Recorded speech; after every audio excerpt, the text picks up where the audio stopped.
कश्मीर के पहलगाम आतंकी घटना का तार झारखंड से जुड़ गया है। जी हां, धनबाद का वासेपुर फिर से एक बार देश में सुर्खियों में है और एटीएस की बड़ी टीम ने अहले सुबह ही वासेपुर में कई ठिकानों पर दबिश बनाई है। सूत्रों की माने तो पूरे धनबाद में करीब 15 प्रतिबंधित जो संगठन है उनके खिलाफ कार्रवाई चल रही है और इसमें 5 संदिग्धों को हिरासत में भी लिया गया है। तो जिस तरह से कार्रवाई पहलगाम के बाद पूरे देश में अलर्ट जारी किया गया और तमाम टेक्निकल सेल्स की मदद ली गई कि आखिर कैसे आतंकी घटना को अंजाम दिया गया, तो उसके बाद तार कड़ी दर कड़ी जुड़ते जुड़ते धनबाद पहुंच गया है। और अगर देखें तो तब जब भी देश में आतंकी घटना हुई है तो उसका तार जरूर झारखंड से जुड़ा है। चाहे अलकायदा की बात कर ले या आईएसआई की बात कर ले, तमाम आतंकी संगठन का लिंक कहीं ना कहीं से घूम फिर कर झारखंड पहुंचता है। और कुछ दिन पहले ही देखा गया था कि अलकायदा के करीब 15 संदिग्ध जो थे झारखंड से गिरफ्तार हुए थे। चाहे रांची के डॉक्टर इश्तियाक की बात कर ले या फिर लोहरदगा या फिर आपको हजारीबाग का इलाका था। रांची के कई ग्रामीण इलाके थे जहां पर मदरसों में ट्रेनिंग की तैयारी थी, कैंप बनाने की तैयारी थी। तो इससे साफ है कि झारखंड से देश के दहलाने की साजिश जो रची जा रही थी उसमें कई भूमिका जो है हो सकता है कि पहलगाम आतंकी हमले में भी झारखंड के कई लोगों की हो, क्योंकि एटीएस ने भी पूर्व में कबूला था कि करीब 15 से 17 स्लीपर सेल्स जो हैं वो झारखंड में एक्टिव हैं और तमाम लोगों पर निगरानी की जा रही है। करीब 12 से 15 जो आतंकी थे संदिग्ध उनकी गिरफ्तारी हुई थी। बड़ी मात्रा में हथियारों का जखीरा बरामद हुआ था, हैंड ग्रेनेड बरामद हुए थे और कई जो नक्शे वो बरामद किए गए थे कि कैसे पूरे देश में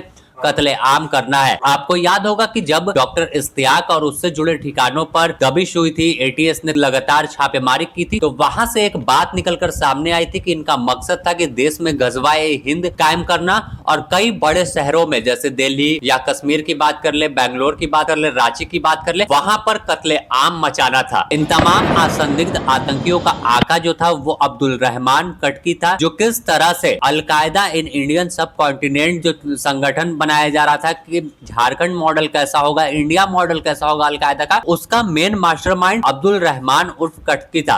और दूसरा पद आप समझ सकते हैं कि डॉक्टर इश्तियाक का माना जा रहा था इस पूरे संगठन में कि राजस्थान के भीलवाड़ा में कैसे आतंकियों को जो है ट्रेनिंग दिलानी थी। तो तमाम तार जो थे वो आतंकी संगठन के जुड़े पूरे देश ने तस्वीर देखी थी। लेकिन अब जब पहलगाम की घटना हुई उसके बाद फिर सवाल उठा, एटीएस अलर्ट पर हुई, क्या झारखंड में इस तरह के तार जुड़ सकते हैं? क्योंकि जैसे ही पहलगाम की घटना हुई थी, बोकारो का एक नौशाद था जो थैंक यू पाकिस्तान और थैंक यू अलकायदा लिख रहा था। इसके बाद इसके जब तमाम चीजों की चेकिंग की गई, चेक किया गया कि इसका लिंक कहाँ है, तो पहले जानकारी मिली कि इसका भाई दुबई में रहता है और यह दुबई में जो भाई है उसके नाम से ही सिम यूज करता है और सोशल मीडिया के जरिए ये इस्लामिक जो जिस तरह से कट्टरपंथी जो कुछ होते हैं उनके राह पर चल रहा था, उन्हीं से इन्फ्लुएंस था और जो गलत गतिविधि है जैसे देश को नुकसान हो उसको सपोर्ट कर रहा था। तो इससे भी एटीएस ने पूछताछ की थी और इसके बाद ही वासेपुर में जब रेड हुई है तो बता दें कि वासेपुर में सुबह से ही कई ठिकानों पर दबिश चली है